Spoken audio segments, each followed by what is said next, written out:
Hong Kong, जिसे कि south east Asia का मिरेकल कहा जाता है, चाइना के सदर्न रीजन में स्थित एक छोटा सा देश है जो कि बहुत से छोटे छोटे आइलैंड से मिलकर बना है। अगर हम इस देश के क्षेत्रफल की बात करें तो यह हमारे देश की राजधानी दिल्ली से भी छोटा है। यहाँ की पॉपुलेशन लगभग 75 लाख के आसपास है और यह देश दुनिया के सबसे अमीर देशों में से एक है, जहाँ की पर कैपिटा जीडीपी $50,000 के आसपास है और अगर इसे इंडियन रुपीज़ में कन्वर्ट करें तो लगभग 35 लाख रुपीज़ पर ईयर यहाँ हर इंसान कमाता है। कहने को तो हांगकांग एक देश है, लेकिन एक्चुअल में यह चाइना का एक ऑटोनॉमस रीजन है, जिसका मतलब है कि हांगकांग की खुद की सरकार तो है, लेकिन security and foreign affairs Chinese government ही संभालती है। लगभग 170 साल पहले हांगकांग प्रॉपर मेनलैंड चाइना का पार्ट हुआ करता था और शायद 2047 के बाद हांगकांग फिर से कम्युनिस्ट चाइना का ही एक पार्ट बन के रह जाए व यहाँ की डेमोक्रेसी खत्म हो जाए। आखिर ऐसा क्यों हो सकता है? कैसे हांगकांग चाइना से अलग हुआ और फिर कैसे यह चाइना का एक ऑटोनॉमस रीजन बना? और आखिर क्यों 2047 में ही चाइना हांगकांग को पूरी तरह से अपने देश का हिस्सा बना सकता है? यह सब जानने के लिए हमें चलना पड़ेगा चाइना के इतिहास में। तो चलिए एक बार चल लेते हैं चाइना के इतिहास में। 18th सेंचुरी में चाइना एक बहुत ही स्ट्रॉन्ग इकोनॉमी हुआ करता था। यहाँ की चाय, चीनी मिट्टी के बर्तन व सिल्क यूरोपियन मार्केट में बहुत पॉपुलर हुआ करते थे और खासकर इंग्लैंड में तो इन आइटम्स की कुछ ज़्यादा ही डिमांड थी, स्पेशली चाय की। ब्रिटेन चाइना को सिल्वर यानी कि चांदी देता था, वह बदले में अपने यहाँ चाय, सिल्क व चीनी मिट्टी के बर्तन इंपोर्ट करता था। क्योंकि ब्रिटेन में चाइना के सामानों की भारी मात्रा में डिमांड थी, जबकि चाइना में ब्रिटेन के आइटम्स की कुछ खास डिमांड नहीं थी। इसलिए कुछ समय बाद ब्रिटेन का ट्रेड डेफिसिट बढ़ने लगा, क्योंकि ब्रिटेन चाइना से इंपोर्ट बहुत ज़्यादा करता था, जबकि चाइना को एक्सपोर्ट बहुत कम कर पाता था। क्योंकि ब्रिटेन को चाइनीज सामानों के बदले चांदी के सिक्के देने होते थे, इसलिए ट्रेड डेफिसिट की वजह से ब्रिटेन के चांदी के भंडार खत्म होने लगे। इस ट्रेड डेफिसिट की प्रॉब्लम को खत्म करने के लिए ब्रिटेन ने एक नया तरीका निकाला। क्योंकि 18th सेंचुरी के टाइम पे इंडिया में ब्रिटिशर्स का राज हुआ करता था, इसलिए अंग्रेजों ने इंडियन ओपियम यानी कि भारतीय अफीम को चाइना में बेचना शुरू कर दिया, जबकि चाइना में अफीम इलीगल था। इस अफीम से अंग्रेजों को जो चांदी के सिक्के मिलते, वे उन सिक्कों से चीन से चाय, रेशम व चीनी मिट्टी के बर्तन आदि खरीद लेते। देखते ही देखते चाइना के लोगों को अफीम की लत पड़ने लगी और समय के साथ साथ ये ओपियम का बिजनेस चाइना में बढ़ता ही चला गया। ब्रिटेन के द्वारा चाइनीज़ किंग को ओपियम के बिजनेस को लीगल करने का प्रस्ताव भेजा गया, लेकिन चाइनीज़ किंग ने इस प्रस्ताव को ठुकरा दिया। चाइना के जवान लड़कों में अफीम की बढ़ती लत व खराब हालातों को देखते हुए चाइनीज़ किंग ने सारे अफीम के भंडारों को नष्ट करने का आदेश दे दिया, जिसके बाद चाइना के अंदर सारी अफीम या तो जला दी गई या फिर उसे समुद्र में फेंक दिया गया और साथ ही सारे फॉरेन ट्रेड्स चाइनीज़ किंग के द्वारा रोक दिए गए, जिससे ब्रिटेन को भारी मात्रा में नुकसान हुआ व युद्ध की सिचुएशन आ गई। इसी वजह से हुआ फर्स्ट ओपियम वॉर यानी कि पहला अफीम युद्ध, जो कि 1839 से लेकर 1842 तक चला।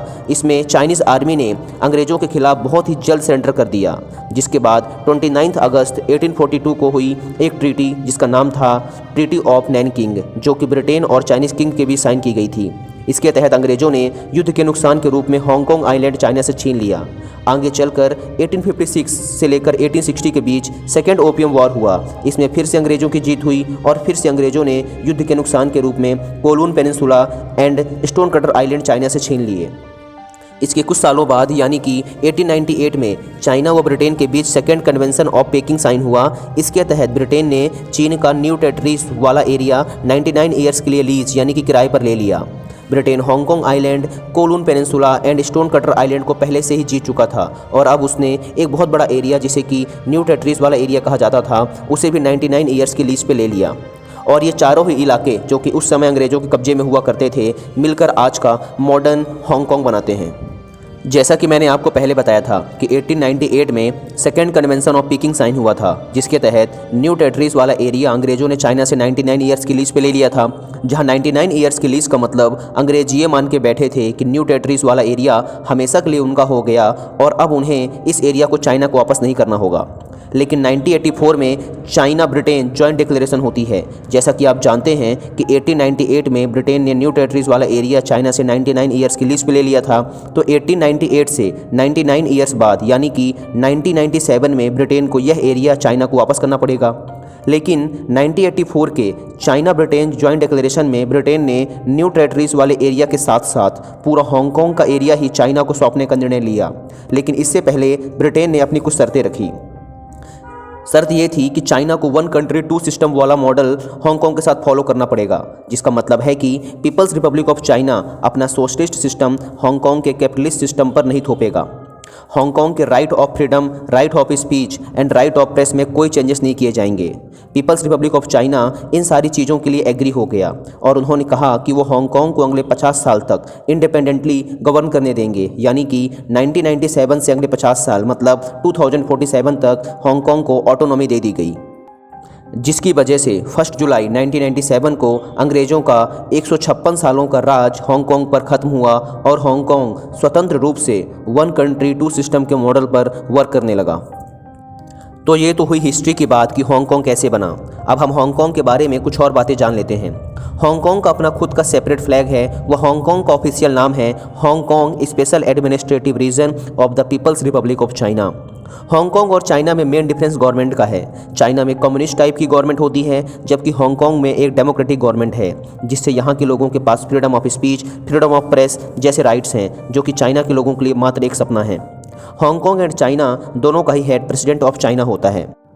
अगर लैंग्वेज की बात करें तो हांगकांग की 95% पॉपुलेशन कैंटोनीज बोलती है, जबकि चाइना की most of the population mandarin बोलती है। अगर बात करें करेंसी की तो हांगकांग की करेंसी है हांगकांग डॉलर, जबकि चाइना की करेंसी है युआन।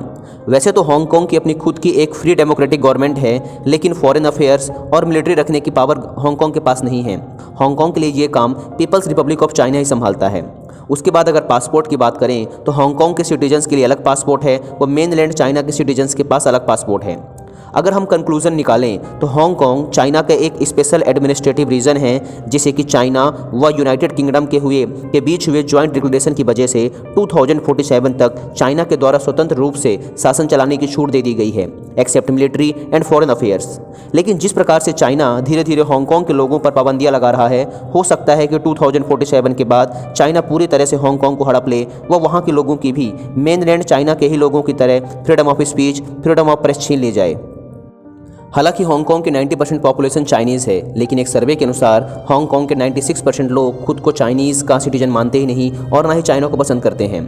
चाइना जैसे जैसे हांगकांग के लोगों की आज़ादी खत्म करता जा रहा है, वह हांगकांग को पूरी तरह से ऑक्यूपाई करने की कोशिश कर रहा है। यहाँ के लोग चाइना के खिलाफ होते जा रहे हैं, चाइना के गवर्नमेंट के खिलाफ हंगामे और हड़तालें कर रहे हैं। वह हांगकांग में चाइना के खिलाफ नफरत और ज़्यादा बढ़ रही है। अब हम बात करेंगे some interesting facts about Hong Kong. Hong Kong का एजुकेशन सिस्टम ब्रिटेन के एजुकेशन सिस्टम पर बेस्ड है। हांगकांग के लोगों का आईक्यू लेवल इस पूरी दुनिया में सबसे अच्छा माना जाता है। हांगकांग के लोग अपने बर्थडे में नूडल्स खाना पसंद करते हैं। यहाँ ऐसी मान्यता है कि बर्थडे में नूडल्स खाने से इनकी उम्र बढ़ती है ना? कितनी अजीबोगरीब मान्यता। हांगकांग के लोग नंबर 4 को अशुभ मानते हैं। यहाँ की ऊंची बिल्डिंग्स में आपको 4th फ्लोर का मेंशन ही नहीं मिलेगा। हांगकांग में उन माता पिता को शुभ माना जाता है जिनके यहाँ पहले लड़का और फिर उसके बाद लड़की का जन्म होता है। हांगकांग को लगातार 4 बार the best business city of the world का अवार्ड मिल चुका है। हांगकांग इस पूरी दुनिया में अपनी कुंग-फू फिल्मों के लिए भी जाना जाता है। आपको यह जानकर आश्चर्य होगा कि ब्रूस ली और जैकी चैन हांगकांग से आते हैं। रोल्स रॉयस कारों के बारे में तो आपने सुना ही होगा, दुनिया की सबसे महंगी व लग्जीरियस कारों में से एक। पॉपुलेशन के परसेंटेज में हांगकांग में दुनिया में सबसे ज़्यादा रोल्स रॉयस कारें हैं। हांगकांग में 18 साल से कम उम्र के बच्चों के शराब पीने को लेकर कोई कानून और रिस्ट्रिक्शन नहीं है। हांगकांग में वेश्यावृत्ति को आंशिक रूप से अधिकार प्राप्त है। एक छोटा सा देश होने के बावजूद भी हांगकांग नंबर ऑफ बिलियनियर्स यानी कि अरबपतियों की लिस्ट में नंबर 6 पर आता है। फ्रांस, कनाडा, ब्राज़ील और हांगकांग को गुलाम बनाने वाले यूनाइटेड किंगडम से भी ऊपर। हांगकांग में लगभग 1400 गगनचुंबी इमारतें हैं, जो कि अमेरिका की न्यूयॉर्क सिटी से 4 गुना ज़्यादा हैं, जिसमें से 36 बिल्डिंग्स तो ऐसी हैं जो कि दुनिया की 100 सबसे ऊंची बिल्डिंग्स में शुमार हैं। हांगकांग में घर खरीदना दुनिया में सबसे महंगा माना जाता है, क्योंकि हांगकांग एक हाईली डेंसली पॉपुलेटेड एरिया है, इसलिए यहाँ जगह की बहुत कमी है। दुनिया में सबसे ज़्यादा चाय हांगकांग में पी जाती है पर पर्सन के हिसाब से। 2003 में अमेरिका के बाहर पहला डिज्नी पार्क भी हांगकांग में ही बनाया गया था। दुनिया की सबसे ऊंची भगवान बुद्ध की प्रतिमा टियासा बुद्धा हांगकांग में स्थित है, जिसकी लंबाई है लगभग 34 मीटर। वैसे तो हांगकांग 200 छोटे छोटे आइलैंड से मिलकर बना है, लेकिन यहाँ सिर्फ कुछ आइलैंड्स पर ही लोग रहते हैं। बाकी के आइलैंड सुनसान और वीरान पड़े हैं, क्योंकि यहाँ के लोगों का मानना है कि उन आइलैंड्स पर भूत प्रेत की आत्माएं रहती हैं, और यदि ये लोग उन आइलैंड्स पर जाते हैं तो भूत प्रेतों को इन लोगों से परेशानी होगी और फिर भूत प्रेत इनके आइलैंड्स पर आकर इन्हें परेशान करेंगे। है ना कितनी अजीबोगरीब मान्यता। बाय द वे, आप मुझे कमेंट सेक्शन में बताइए कि आपको ये वीडियो कैसी लगी, और हाँ, आप मुझे ये भी बता सकते हैं कि आपको अगली वीडियो किस टॉपिक पर देखनी है। अगर आपको वीडियो पसंद आई हो तो वीडियो को लाइक करें, चैनल को सब्सक्राइब करें, बेल आइकन को प्रेस करें। धन्यवाद। Thanks for watching.